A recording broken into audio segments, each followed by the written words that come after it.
இன்றைக்கி மார்னிங்லேருந்தே mini vlog start பண்ணலான்னு தான் பார்த்தேன். ஆனால் காலையில் நல்ல நேரம் ஆயிடுச்சு. அதனால் ஈவினிங் தான் கண்டினியூ பண்ணலாமேன்னு கண்டினியூ பண்ணிகிட்ருக்கேன். இன்றைக்கி நான் கட்டிட்டு போன சாரி இந்த கலர் தான். எப்படி இருக்குன்னு சொல்லிட்டு கமெண்ட் பண்ணுங்கள்.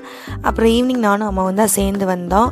வந்ததுக்கப்புறமே இருந்த பாத்திரத்தெலாம் விளக்கிட்டு துணியும் மடித்து வச்சுட்டேன். அப்புறம் ஆடி அமாவாசை அப்படிங்கிறதுனால விளக்கேற்றி சாமி கும்பிட்டுட்டேன். இன்றைக்கி என்ன ஸ்பெஷல் அப்படின்னா சாப்பாடு, பூசணிக்காய் சாம்பார், ரசம், தயிர், அப்புறம் 3 காய் வந்துட்டு உருளைக்கிழங்கு, மஞ்சள் பூசணிக்காய், வாழைக்காய், வடை, பாயசம், அப்பளம்.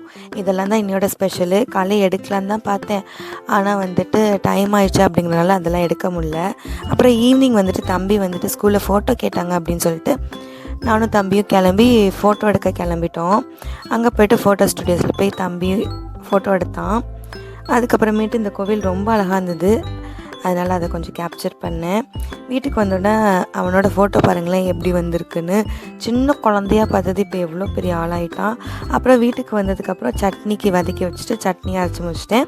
நைட்டு வந்து தோசையும் வந்துட்டு எல்லாத்துக்கும் ஊற்றி கொடுத்துட்டு நானும் சாப்பிட்டுட்டு அதில் இருந்த பாத்திரத்தையும் விளக்கி முடிச்சுட்டு அடுப்பு, கவுண்டர் டாப்பு எப்பயுமே அதை தொடச்சிட்டு தானே படுப்பேன். அதனால் அதையும் தொடச்சி வச்சுட்டு தூங்க போயாச்சு. இன்றைக்கி எனக்கு டே இப்படி தான் போச்சு, அப்படியே பரபரன்னு. உங்களுக்கு எப்படி போச்சுன்னு கமெண்ட் பாக்ஸில் கமெண்ட் பண்ணுங்கள். டாடா, பை.